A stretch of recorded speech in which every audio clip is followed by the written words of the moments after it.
Carnot cycle we were doing. Jyoti you are late बेटा. कल के टॉपिक में हमने स्टार्ट किया था कार्नोट साइकिल क्या होती है.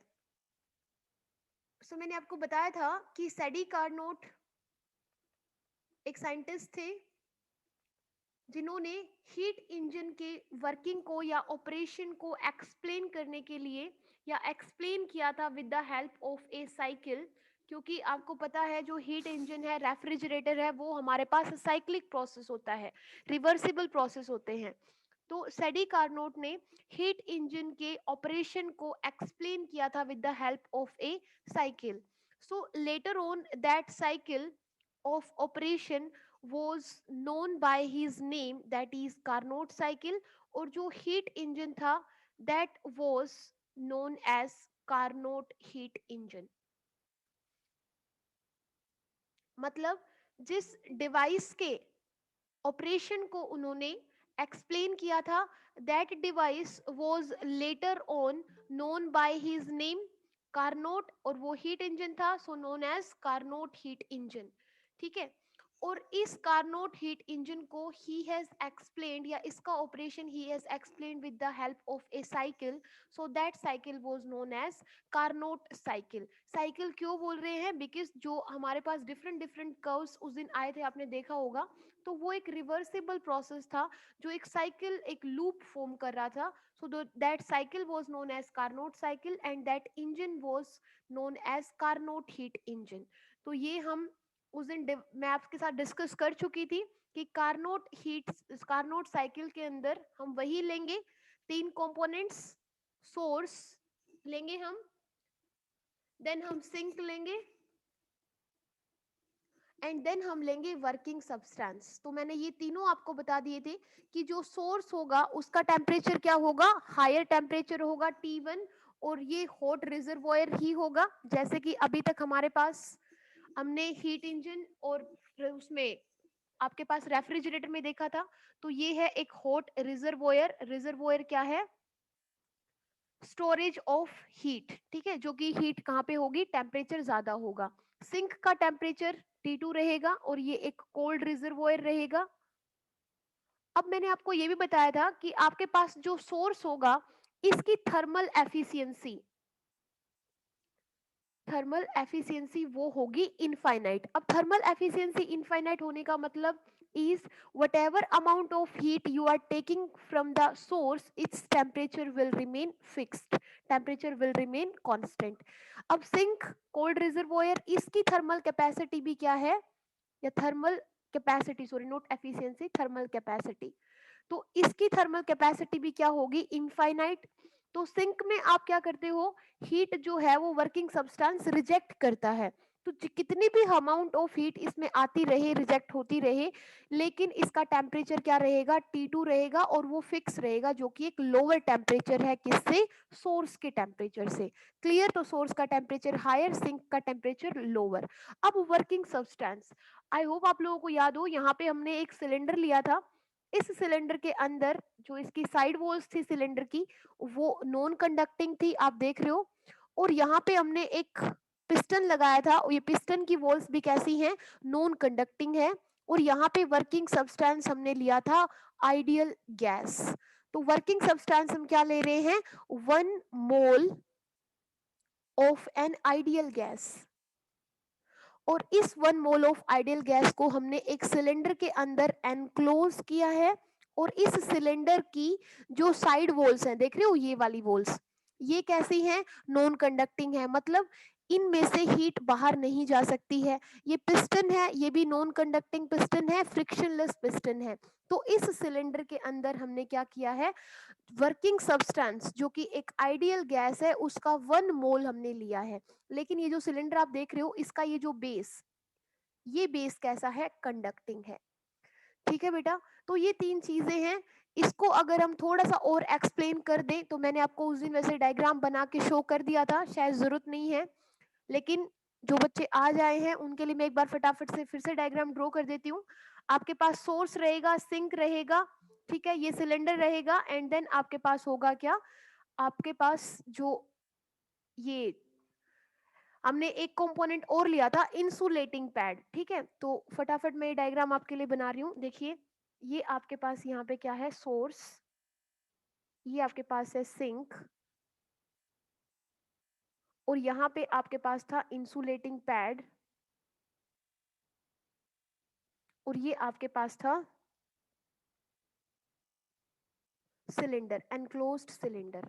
अब देखिए यहाँ पे इसकी जो वॉल्स थी वो कैसी थी, नॉन कंडक्टिंग वॉल्स थी। तो इसको डबल लेयर से शो कर देते हैं हम, सो दैट ये आपको पता चल जाए कि ये नॉन कंडक्टिंग वॉल्स हैं।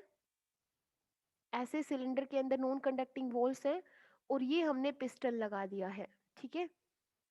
ये पिस्टन हो गया, और इस सिलेंडर के अंदर हमने आइडियल गैस ली है। आइडियल गैस का कितना अमाउंट लिया है, 1 mole of an ideal gas, और यही हमारा क्या होगा, वर्किंग सब्सटेंस। तो आप पीछे की वीडियोस देख ले, हीट इंजन की, रेफ्रिजरेटर की, तो आपको पता चल जाएगा कि वर्किंग सब्सटेंस क्या होता है। ये अभी तक बच्चे आ रहे हैं, बेटा टाइम से आया करो ना। दिस इज सोर्स, और यहाँ पे टेम्परेचर है T1, और ये टेम्परेचर कैसा है, हाई टेम्परेचर है, ये हॉट रिजर्वोयर है। अब ये है आपके पास सिंक, ये था सोर्स, ये है सिंक, राइट हैंड साइड में इसका टेम्परेचर है T2, ठीक है बेटा। और ये लो टेम्परेचर है, थर्मल जो इसकी कैपेसिटी है वो रहेगी इनफाइनाइट, इसकी भी इनफाइनाइट रहेगी। ये आपके पास क्या है, इंसुलेटिंग पैड है, और we can say insulating stand है। क्या करते हैं हम, ये जो आइडियल गैस है, जो वर्किंग सब्सटेंस है, वर्किंग सब्सटेंस क्या करता है, हीट को विड्रॉ करेगा या हीट को एब्जॉर्ब करेगा, कहाँ से, सोर्स से, हीट इंजन के अंदर। तो हम क्या करेंगे, इस सिलेंडर को यहाँ पे लाके रख देंगे। अब यहाँ पे लाके रखेंगे तो सिलेंडर का जो बेस है वो कैसा है, कंडक्टिंग है, मतलब डायथर्मिक है। तो जब हम इस सिलेंडर को हीट एब्जॉर्ब करने के लिए सोर्स पे लाके रखेंगे, तो सोर्स में से इस सिलेंडर के बेस में से किस में एंटर कर जाएगी, इस सिलेंडर के अंदर एंटर कर जाएगी, और आपका वर्किंग सब्सटेंस है वो सोर्स से क्या कर लेगा, हीट को एब्जॉर्ब कर लेगा, ठीक है। फिर क्या होगा कि हीट का एब्जॉर्प्शन, यहाँ पे हम इसको रखेंगे सिलेंडर को, तो क्या होगा, बेस कंडक्टिंग है इसलिए सराउंडिंग में हीट क्या हो जाएगी, डिस्ट्रीब्यूट हो जाएगी। तो हीट डिस्ट्रीब्यूट ना हो इसीलिए हीट के एब्जॉर्प्शन के बाद इस सिलेंडर को हम इंसुलेटिंग पैड पे रख देंगे। और ये इंसुलेटिंग पैड आप देख ही रहे हो कैसा है, इंसुलेटिंग, मतलब चारों साइड इसकी कैसी है, इंसुलेटिंग है। ये आइसोलेट हो रखा है सराउंडिंग से, मतलब इंसुलेटिंग पैड जो है इसके अंदर से हीट ना बाहर जाएगी ना ही अंदर आएगी।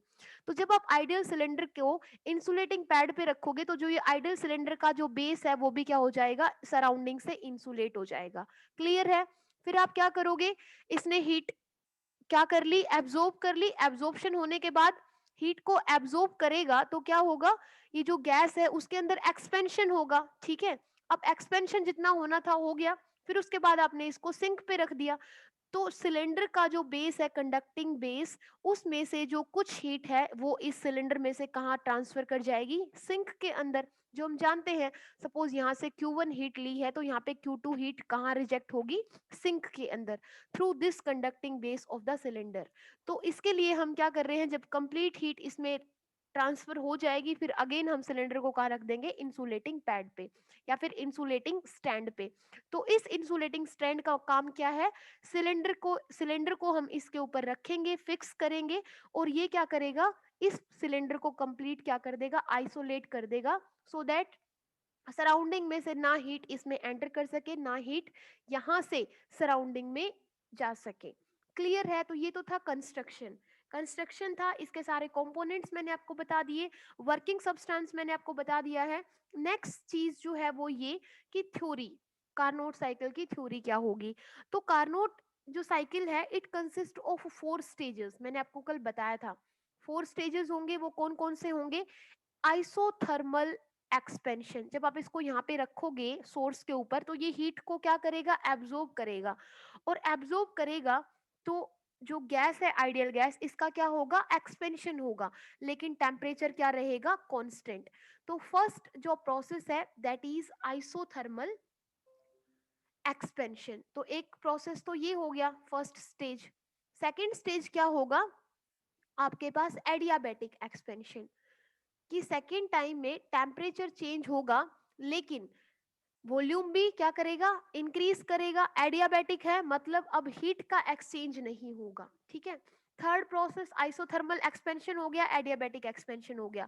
अब होगा आइसोथर्मल कंप्रेशन, मतलब टेम्परेचर सेम लेकिन आपका जो गैस है वो कंप्रेस होने लगेगी, मतलब प्रेशर बढ़ने लगेगा और वॉल्यूम क्या करने लगेगा, डिक्रीज करने लगेगा। तो ये हो गया आइसोथर्मल कंप्रेशन, ठीक है बेटा। और फोर्थ प्रोसेस होगा आपके पास एडियाबैटिक कंप्रेशन। और इन चारों प्रोसेस मैंने आपको पहले ही बताया था कि ये चारों प्रोसेस होंगे वो कैसे प्रोसेस होंगे, क्वासी स्टेटिक। क्वासी स्टेटिक का मतलब क्या है, ये चारों ही प्रोसेस के अंदर आप देखोगे कि कई बार प्रेशर चेंज हो रहा है, वॉल्यूम चेंज हो रहा है, टेम्परेचर चेंज हो रहा है, बट आफ्टर बीइंग दैट ये जो नॉर्मल कंडीशन, मतलब ये समझिए कि इनकी जो थर्मल इक्विलिब्रियम है, थर्मल इक्विलिब्रियम हो चाहे मैकेनिकल इक्विलिब्रियम हो चाहे फिजिकल इक्विलिब्रियम हो, इक्विलिब्रियम मेंटेन रहेगा, ठीक है, सिस्टम का। तो ये प्रोसेस उसके लिए क्या होने चाहिए, इनफाइनाइटली स्लो सिस्टम होने चाहिए, ठीक है। ये जो चारों ही प्रोसेस हैं, चारों ही स्टेजेस हैं, इसमें जो प्रोसेस है एक्सपेंशन का, यहाँ पे भी एक्सपेंशन का, ये आइसोथर्मल कंप्रेशन का और एडियाबैटिक कंप्रेशन का, ये इतना स्लो होगा कि सिस्टम की इक्विलिब्रियम स्टेज डिस्टर्ब नहीं होनी चाहिए। ये चीज क्लियर है कि वेरिएबल जो है वो चेंज भी होते रहे, प्रेशर चेंज होता रहे, वॉल्यूम चेंज होता रहे, but equilibrium should be maintained through out the cycle, ठीक है बेटा। और इन चारों प्रोसेस को अब हम एक्सप्लेन करेंगे with the help of a curve, sorry with the help of four curves और with the help of a cycle. और उस साइकिल को हम क्या बोलेंगे, कार्नोट साइकिल। तो ध्यान से देखिए, मैं ये डायग्राम ड्रॉ कर रही हूँ आपके लिए। हम क्या करेंगे, पीवी डायग्राम ही ड्रॉ करेंगे। एक एक्सिस पे हम प्रेशर लेंगे और दूसरे एक्सिस पे हम क्या लेंगे, वॉल्यूम, जस्ट लाइक दिस। यहाँ पे आपको पता है प्रेशर आप वाई एक्सिस पे लेते हुए आए हो, पीवी डायग्राम में प्रेशर है अलोंग वाई एक्सिस ये, और वॉल्यूम है अलोंग एक्स एक्सिस, यही है बेटा। तो यहाँ से मैं आपको बताना भूल गई, वैसे आप जानते हो, जो हमने आइडियल गैस ली है इसका इनिशियल प्रेशर है P1, इनिशियल वॉल्यूम है V1 और इनिशियल टेम्परेचर है T1, ये चीज याद रखें। तो सपोज करते हैं ये जो गैस है या ये जो वर्किंग सब्सटेंस हमने लिया है आइडियल गैस, उसका इनिशियल स्टेज जो है वो A है, यहाँ पे हम मार्क कर रहे हैं A। और ये A क्या रहेगा, A इसका इनिशियल स्टेज है, वॉल्यूम है V1 और प्रेशर है P1। अब फर्स्ट प्रोसेस क्या है, फर्स्ट प्रोसेस होगा आइसोथर्मल एक्सपेंशन का। आइसोथर्मल एक्सपेंशन मतलब कीपिंग टेम्परेचर कांस्टेंट, जो गैस है वो क्या होगी, एक्सपेंड होगी। अब ये सब बार बार बताने की जरूरत नहीं है, मैं इसको काफी एक्सप्लेन कर चुकी हूँ आपको। तो यहाँ से जो सिस्टम होगा वो कुछ ऐसे रहेगा, ऐसा कर्व आएगा। तो ये स्टेज आ जाएगी बी, और बी पे वॉल्यूम आप देख रहे हो, पहले यहाँ पे वॉल्यूम था V1, तो एक्स एक्सिस के अलोंग वॉल्यूम इंक्रीज कर रहा है, तो यहाँ पे वॉल्यूम हो गया V2। और प्रेशर देखिए आप डाउन आए हो, है ना। अगर मैं आपको हाईलाइट करके दिखाऊं तो पहले आप यहाँ थे, तो यहाँ पे प्रेशर इतना था अलोंग वाई एक्सिस। अब यहाँ पे अगर देखो तो प्रेशर क्या हो गया है, डिक्रीज हो गया है। और जब प्रेशर डिक्रीज होता है तभी वॉल्यूम क्या होता है, इंक्रीज होता है, क्योंकि दोनों रेसिप्रोकल टू ईच अदर है, इनवर्सली प्रोपोर्शनल रिलेशन है, इनवर्स रिलेशन है किसके बीच में, V और P के बीच में। तो ये पॉइंट B, ठीक है। अब ये जो A से B के बीच में जो कर्व है वो क्या शो कर रहा है, कौन सा कर्व है ये आइसोथर्मल एक्सपेंशन का स्टेज है। मतलब हम टेम्परेचर को क्या रखने वाले हैं, यहाँ पे कांस्टेंट रखने वाले हैं। और इस कर्व को हम क्या कहेंगे, I am writing with different colour, ये हमारे पास कर्व होगा आइसोथर्मल एक्सपेंशन कर्व। इसको क्या बोलेंगे, प्रोसेस को बोलेंगे या इस स्टेज को बोलेंगे आइसोथर्मल एक्सपेंशन। एंड ये जो ए बी लाइन आपको दिख रही है इसको हम क्या बोलेंगे, आइसोथर्मल एक्सपेंशन कर्व। अब इसमें क्या होगा, हमने जो सिलेंडर आप देख रहे हो जिसमें आइडियल गैस ली है उसको सोर्स पे रखा हुआ है। एंड सोर्स क्या करेगा, सफिशिएंट अमाउंट ऑफ हीट को एब्जॉर्ब करेगा। और हीट के एब्जॉर्प्शन के बाद टेम्परेचर को कांस्टेंट रखना है, टेम्परेचर कांस्टेंट।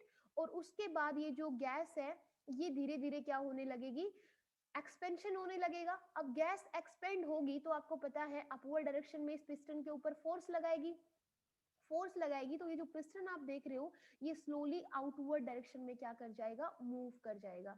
और आउटवर्ड डायरेक्शन में मूव कर जाएगा तो बेटा जो वर्क डन होगा यहाँ पे, work is done by the gas और ऑन द गैस। जल्दी बताइए, अगर गैस का एक्सपेंशन हो रहा है, पिस्टन आउटवर्ड डायरेक्शन में मूव कर रहा है, ठीक है, लेकिन टेम्परेचर को कांस्टेंट रख रहे हैं, तो आप सिर्फ ये बताइए कि जब गैस एक्सपेंड होती है तो उस केस में work is done by the gas या ऑन द गैस। आप लोगों ने बताया था पिछली क्लास में मुझे। Yes, tell me, no one.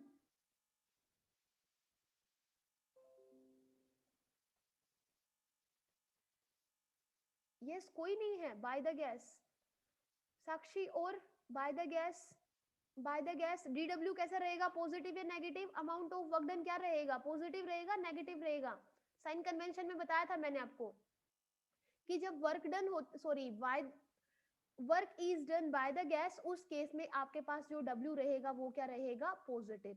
तो यहां से क्या होगा कि ये एब्जॉर्ब कर लेगी हीट को, हीट को एब्जॉर्ब करने के बाद, क्योंकि इसका जो बेस है सिलेंडर का, जब आप इस सोर्स के ऊपर रखोगे तो बेस कंडक्टिंग है, कंडक्टिंग बेस होने की वजह से ये जो आइडियल गैस है हीट को एब्जॉर्ब करेगी, हीट को एब्जॉर्ब करेगी तो एक्सपेंशन होगा, टेम्परेचर कांस्टेंट रहेगा। और इस प्रोसेस को या इस ऑपरेशन को हम क्या कहेंगे, आइसोथर्मल एक्सपेंशन कहेंगे। और इसको ए बी कर्व से हम क्या कर रहे हैं, रिप्रेजेंट कर रहे हैं। तो मान लेते हैं कि यहाँ पे Q1 अमाउंट हीट क्या कर ली है, इस आइडियल गैस ने, जो कि एक वर्किंग सब्सटेंस है, वर्किंग सब्सटेंस ने सोर्स से कितनी हीट एब्जॉर्ब कर ली है, Q1 हीट एब्जॉर्ब कर ली है, ठीक है।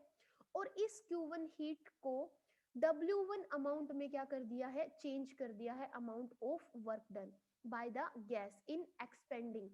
एक्सपेंशन हो रहा है लेकिन कैसा है, आइसोथर्मल एक्सपेंशन, कि एक्सपेंशन तो हो रहा है कीपिंग द टेम्परेचर कांस्टेंट। तो यहां से देखिए कि ये गैस कहां से कहां एक्सपेंड हो गई है, ये गैस एक्सपेंड हो गई है ए से, ए पे टेम्परेचर कितना था, सॉरी, ए पे कंडीशन क्या थी, V1 वॉल्यूम था, P1 प्रेशर था। तो गैस का एक्सपेंशन हो गया है ए से बी तक।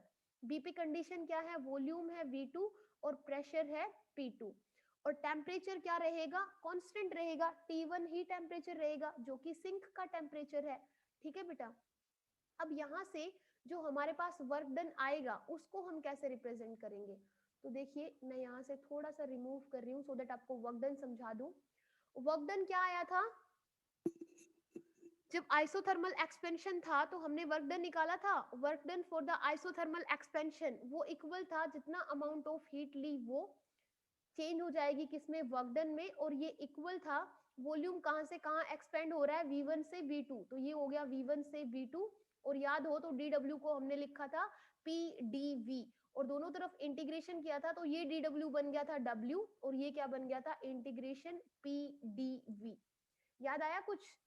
और इसको हमने निकाला था तो ये हमारे पास आया था RT log to the base E V2 by V1।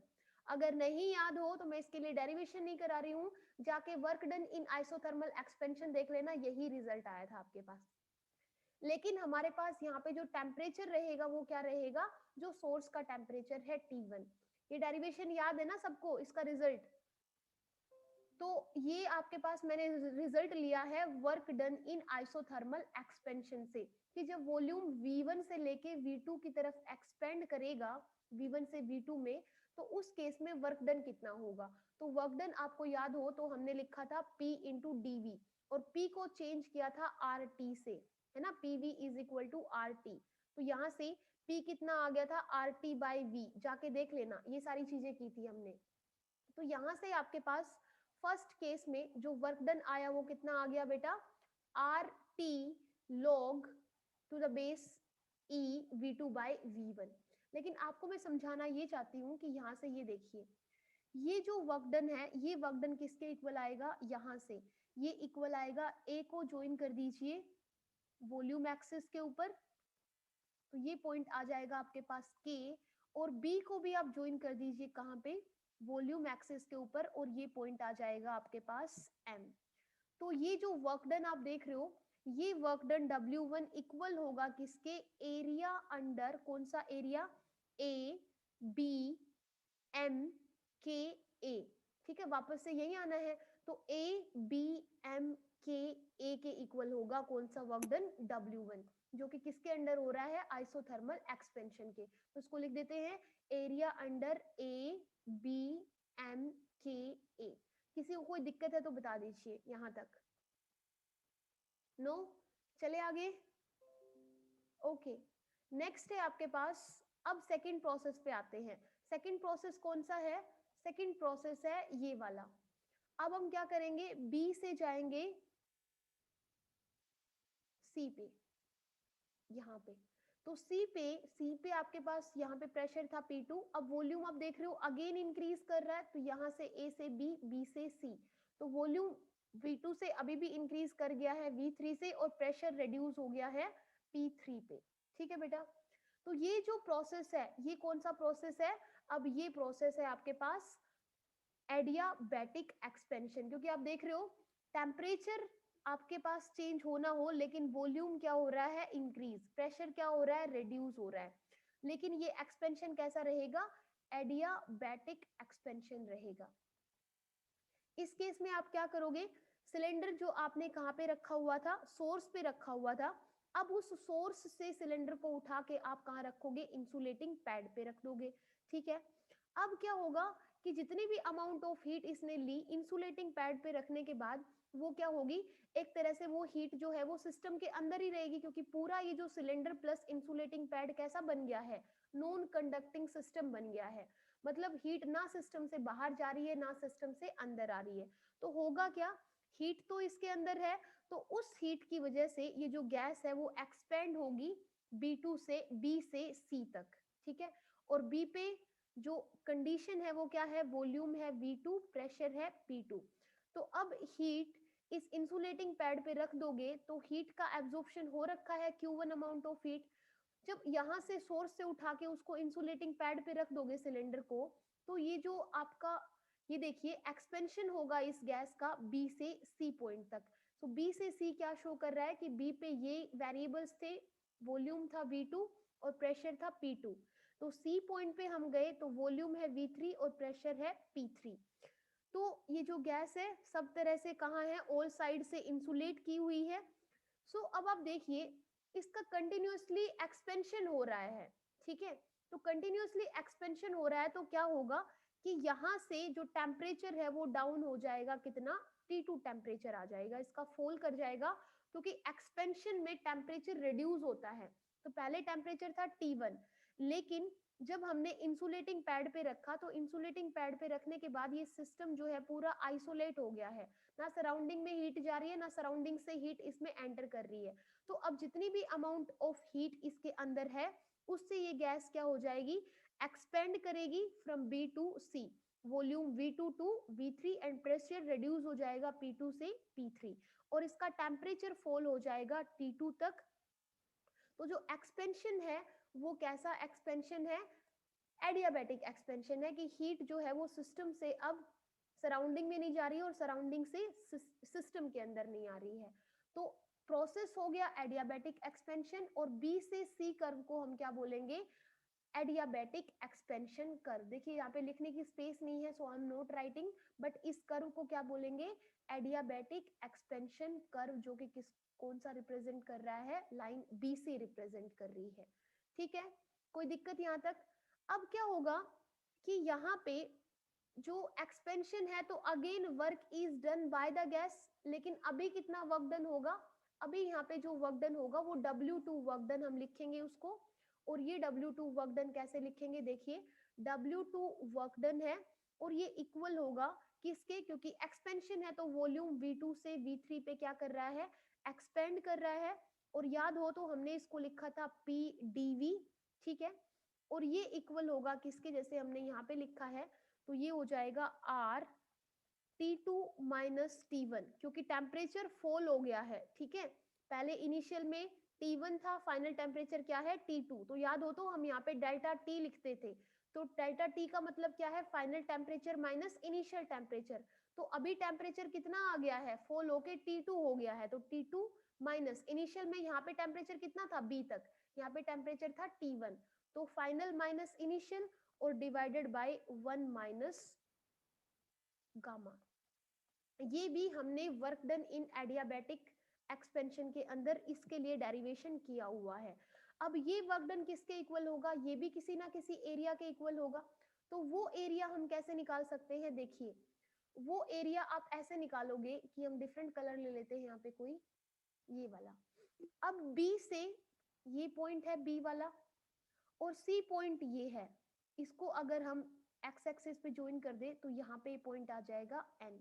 तो ये वर्क डन किसके इक्वल आ जाएगा, बी, बी के बाद सी, सी के बाद एन, एन के बाद एम और एम के बाद अगेन बी।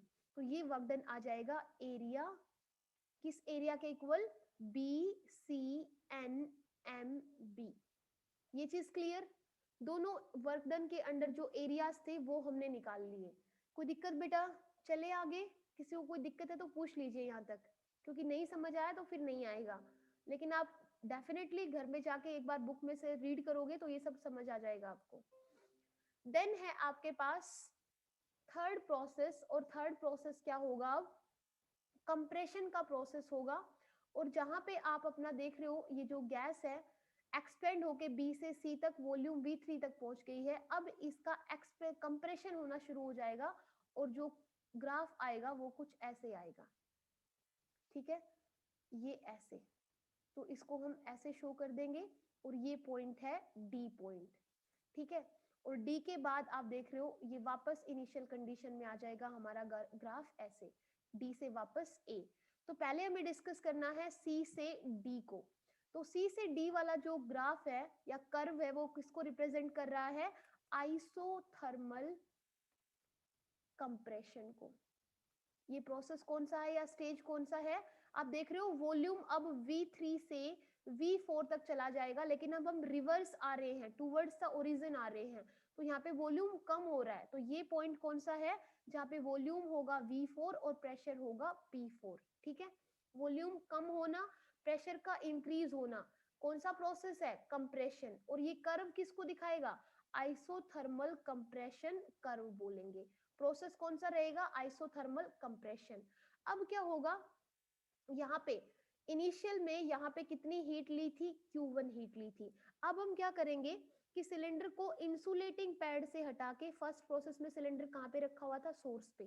सेकंड वाला जो प्रोसेस हमने किया था W2 जिसमें वर्क डन निकाला था, उसमें सिलेंडर इंसुलेटिंग पैड पे रखा हुआ था, तो एक्सपेंशन हो रहा था। अब इस सिलेंडर को जिसमें हमने आइडियल गैस रखी हुई है जो वर्किंग सब्सटेंस की तरह बिहेव कर रही है, उसको हम हटा के कहाँ पे रख देंगे, सिंक पे रख देंगे। अब आपको तो पता है कि सिंक जो है उसका टेम्परेचर क्या है, T2। अब T2 टेम्परेचर है कम, ठीक है।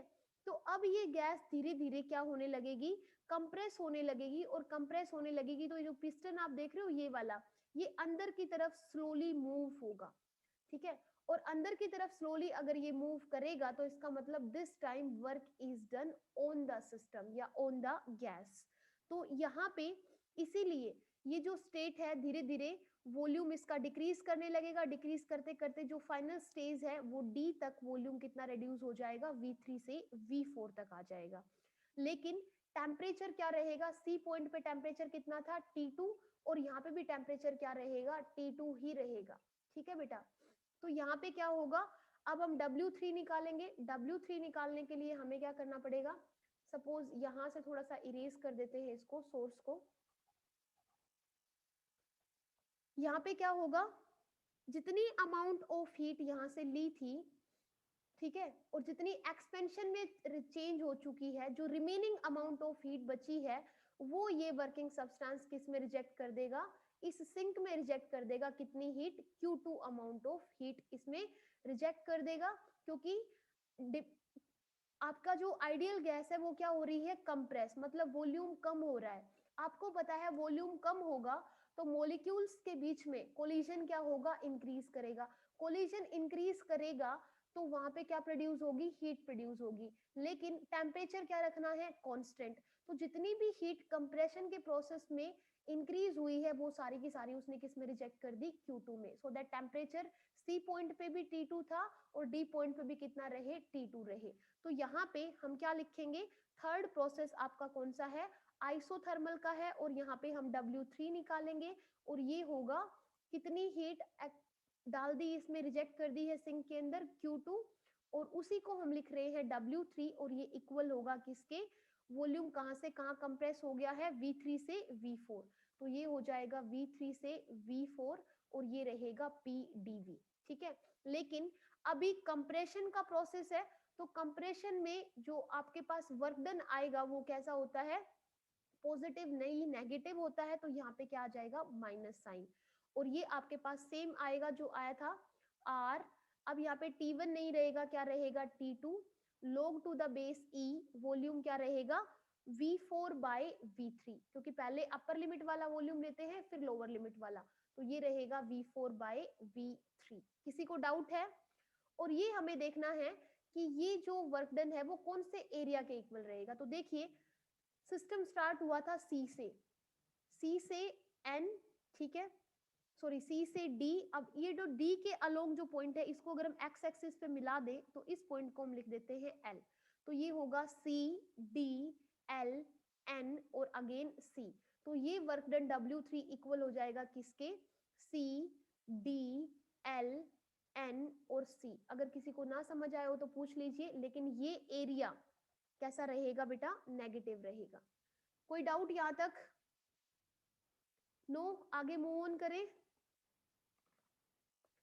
ओके बेटा, अब देखिए फोर्थ प्रोसेस जो है वो क्या होगा कि अगेन अब हम सिलेंडर्स, ये जो सिलेंडर को हमने सिंक पे रखा हुआ था, सिंक से उठा के कहां पे रख देंगे, अब इंसुलेटिंग पैड के ऊपर रख देंगे, और इंसुलेटिंग पैड पे रखने से अब जो वॉल्यूम है, अब आप देख रहे हो आपकी जो गैस है, ये सिस्टम है, वो डी पॉइंट से अगेन कहाँ आ जाता है, वॉल्यूम कंप्रेस होते होते कहाँ आ गया, जो इनिशियल स्टेज थी वही, और प्रेशर भी इंक्रीज होते होते क्या कहाँ पे आ गया है, P1 पे।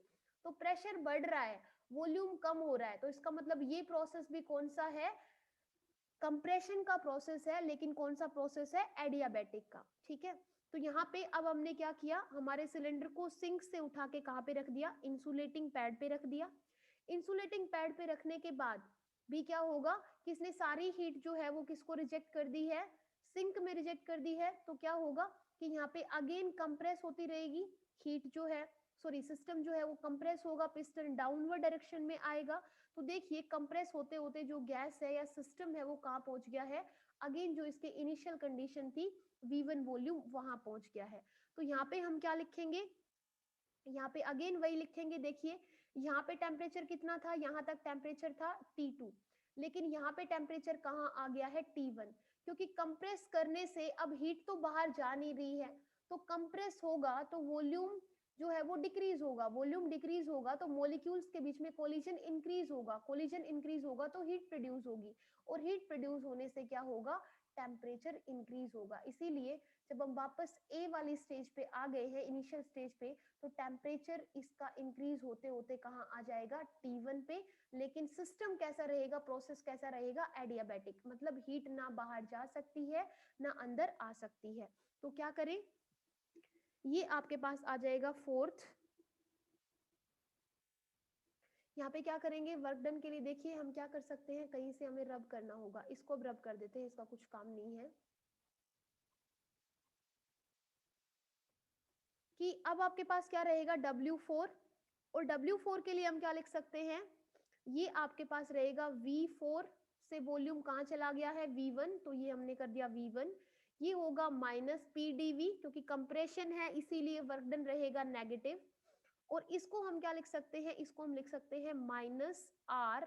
हम टेम्परेचर रखेंगे तो ये टेम्परेचर रहेगा T2 minus T1 divided by 1 minus gamma, यही था।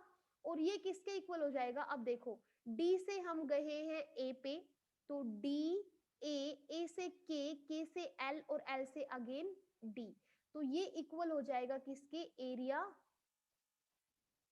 कौन सा area, area is equal to minus of area D A K L D, तो ये रहेगा D A के, एल और डी। और ये एरिया कौन सा है आपके पास, W4 वर्क डन के इक्वल जो एरिया, W4 जो वर्क डन है वो किसके इक्वल आया है, एरिया अंडर डी ए के एल डी। लेकिन याद रखें ये एरिया कैसा है, नेगेटिव एरिया है। अब मुझे आगे प्रोसेस करने के लिए इसको रब करना पड़ेगा पूरे स्क्रीन को। अब आप देख लीजिए, एक बार फिर से रिपीट करा देती हूँ। ए से बी तक का जो कर्व है that is representing isothermal expansion, ठीक है, प्रोसेस।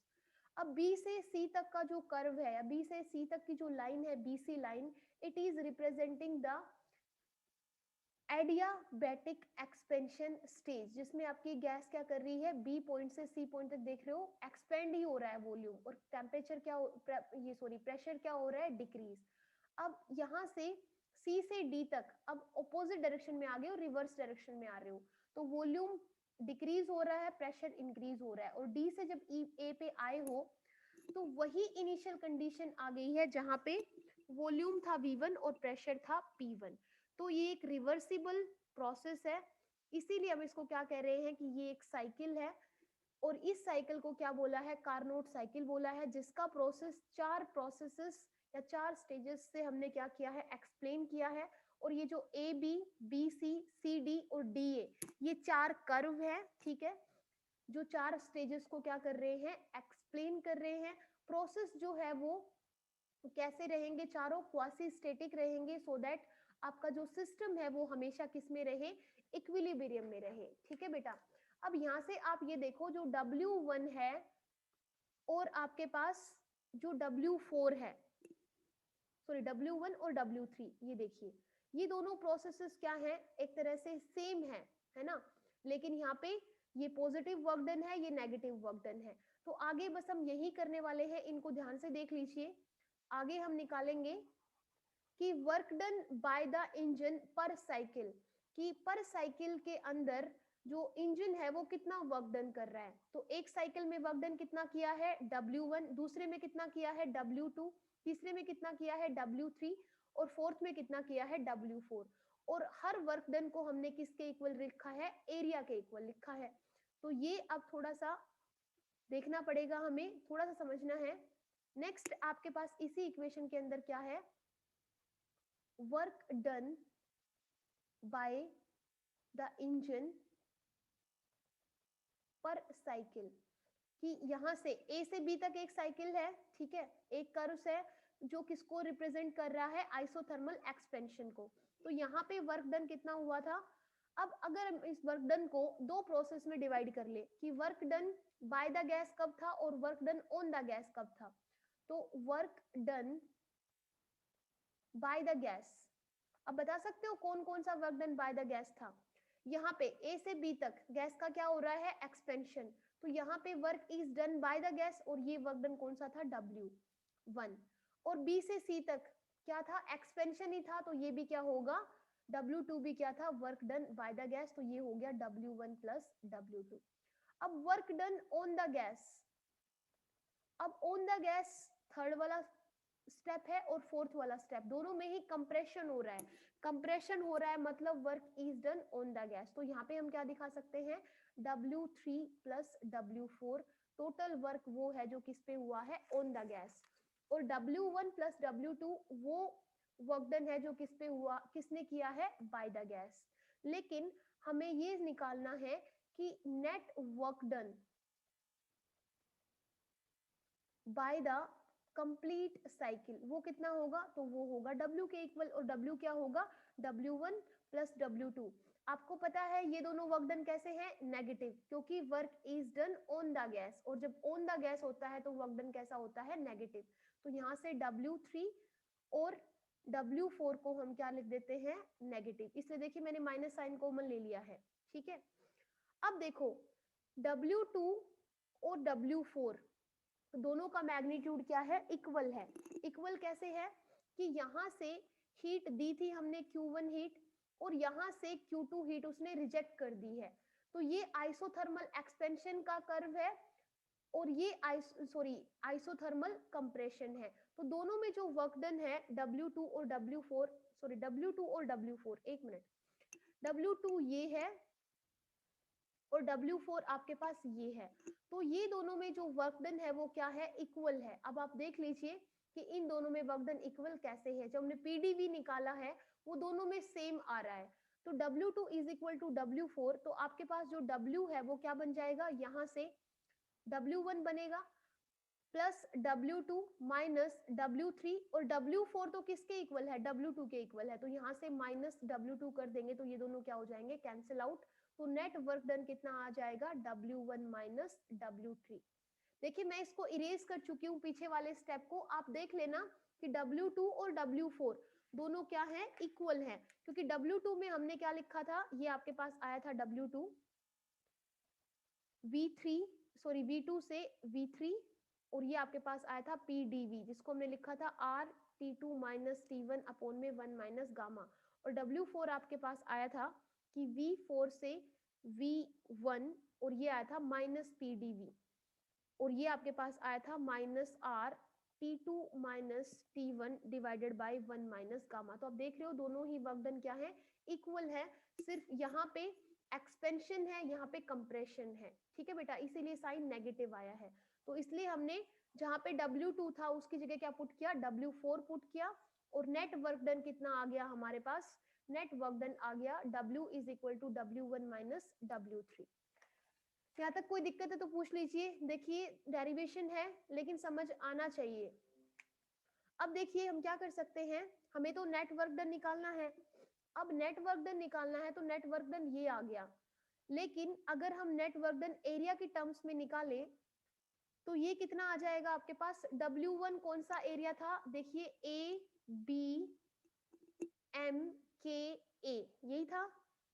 देखिए फिर से देखिए W1 एरिया कौन सा था, जो AB कर्व के अंडर है, तो A से B, B से M, M से K और K से A, तो इसको हम लिख सकते हैं एरिया ABMKA प्लस, फिर कौन सा एरिया है W2, W2 वाला एरिया कौन सा था, B से C के अंडर, तो B से C, C से N, N से M और M से वापस B, तो ये एरिया क्या हो जाएगा, BCNMB। क्लियर बेटा।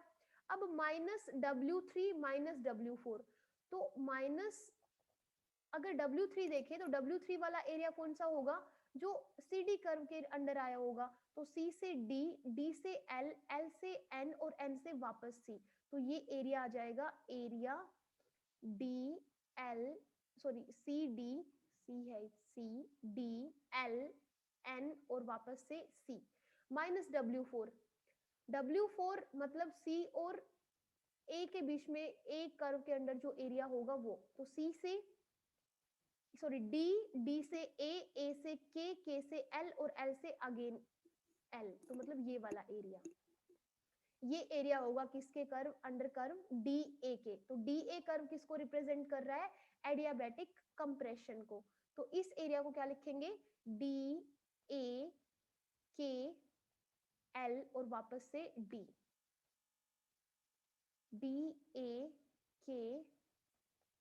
और D। अब देखिए ये क्या हो जाएगा, जब आप इसको माइनस करोगे तो ये एरिया आ जाएगा आपके पास, एरिया ABCDA, और ये ABCD वाला एरिया कौन सा है, जो हमारी साइकिल का एरिया है, ये वाला। बेशक आप इसको करके देख लीजिए कि जब हम इसको माइनस करेंगे, इन सारे एरियाज को आपस में सोल्व करेंगे तो हमारे पास सिर्फ ये एरिया बाकी रहेगा, ठीक है बेटा। तो ये एरिया क्या है, ये जो साइकिल का एरिया है वो है, तो hence we can say that in Carnot heat engine net work done by the gas per cycle is equal to the area of the loop representing the cycle. तो नेट वर्क डन जो है वो कितना आया है, area under the loop which is given as ABCDA। किसी को कोई दिक्कत है तो पूछिए, नो चले, ओके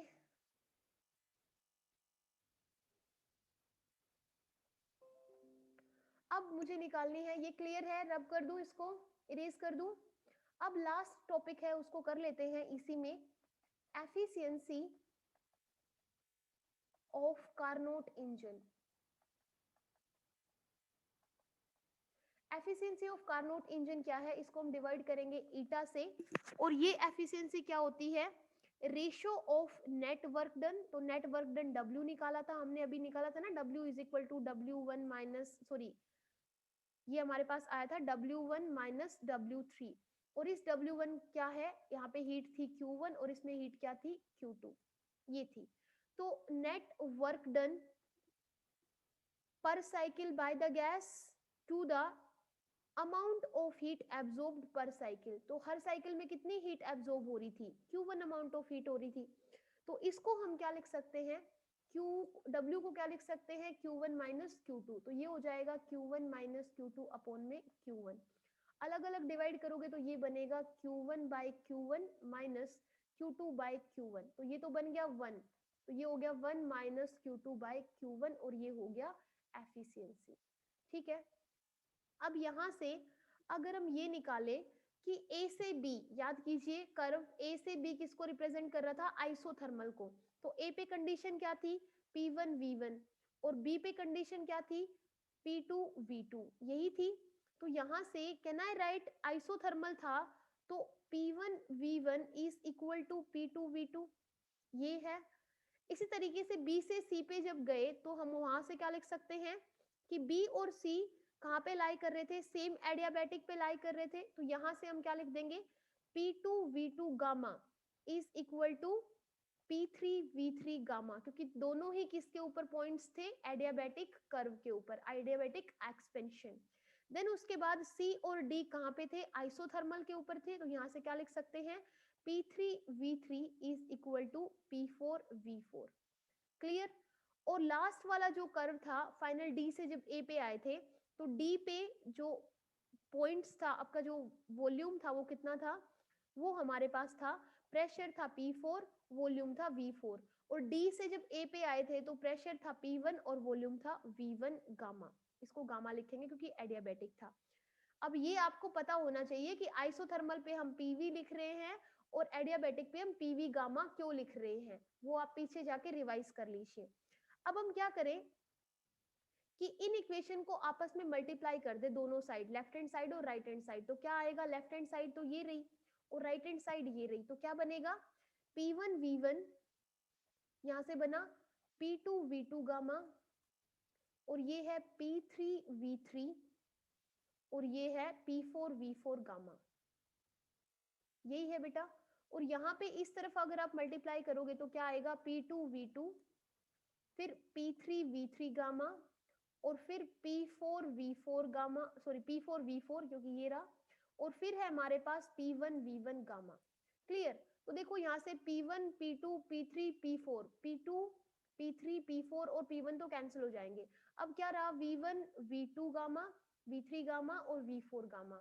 अगर आप क्या करो, V1 यहाँ पे है और V1 गामा को यहाँ से डिनोमिनेटर में ले आओ, तो क्या बनेगा, V1 ओवर V1 गामा बन गया। यहाँ पे V2 है,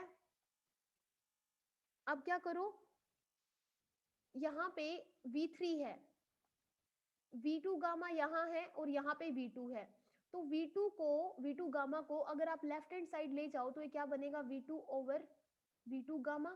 ठीक है, ऐसे ही यहाँ पे क्या है, V3 है, तो V3 को यहीं रखो और क्या करो, आप क्या, आपके पास क्या आ जाएगा, ये आपके पास आ जाएगा V3, यहाँ पे कुछ है, यहाँ पे V3 गामा है, तो V3 गामा को यहाँ ले आओ। क्लियर। V4 गामा, देखिए V4 यहाँ है तो V4 गामा को आप ऑपोजिट साइड ले जाओ, V4 ये रहा और V4 गामा ये, तो ये आपस में इक्वल हो जाएगा। अब इसको क्या लिख सकते हो, इसको आप ये लिख सकते हो, ये आपके पास हो जाएगा, मैं इसको इरेज करके यहाँ पे लिख रही हूँ, जस्ट लास्ट स्टेप है, आई होप कंफ्यूज ना हुए हो आप लोग। ये आपके पास क्या आएगा, देखिए यहां से V1 और V1 गामा को अगर आप न्यूमरेटर में लेके जाओगे तो ये क्या बनेगा, V1 माइनस गामा, ये बनेगा, तो ये पावर 1 है, ये देखिए। इसी तरीके से V3, और ये क्या रहेगा, इसको अगर आप V3 गामा को न्यूमरेटर में लेके जाओगे तो ये बनेगा V3 माइनस गामा। क्लियर है। इसी तरीके से यहाँ पे क्या बनेगा, V2 1 है, और इसको V2 गामा को अगर न्यूमरेटर में लेके जाओगे तो ये बनेगा V2 माइनस गामा, और साथ में क्या है V4, और V4 की पावर 1 और V4 माइनस गामा। तो इसको क्या लिख सकते हो, इसको लिख सकते हो V1 1 माइनस गामा, इसको लिख सकते हो V3, क्योंकि बेस सेम है तो पावर्स ऐड हो जाएंगी, ये हो जाएगा V3 1 माइनस गामा। इसी तरीके से यहाँ पे V2 1 माइनस गामा, और ये हो जाएगा V4 1 माइनस गामा। तो पावर सेम है तो सिंपली यहाँ से क्या हो जाएगा, V1 V3 is equal to V2 V4। ये चीज समझ आई। और यहाँ से हम क्या कर सकते हैं, ये हम ये कर सकते हैं कि V2 by V1 is equal to, ये देखिए हम यहाँ से क्या कर सकते हैं, V2 बाई V1, V2 के डिनोमिनेटर में V1 को ले आओ तो V4 किसके इक्वल हो जाएगा, V3 के डिनोमिनेटर में आ जाएगा, तो V3 बाई V4। ये चीज समझ आई। अब यहाँ से अगर हम दोनों तरफ लोग ले लें तो क्या आ जाएगा, या फिर आप इतना ही रखो, कोई जरूरत नहीं है लोग लेने की। अब अगर हमें ये निकालना हो, हम निकाल रहे थे एफिशिएंसी, ठीक है। अगर हम क्या कर दें, Q2 बाई Q1 कर दें, याद होगा आपको Q2 बाई Q1 कौन से वर्क डन में आया था, W1 और W3 में आया था। तो ये अगर आप Q2 बाई Q1 करोगे तो Q2 देखना किसके इक्वल है, RT2 log to the base E V3 by V4, ये आपका था W3 में आया था। और Q1 क्या है, RT1 log to the base E, ये आपके पास आएगा V2 बाई V1। तो Q1 आया था आपके पास W1 में, और Q2 आया था आपके पास W3 में।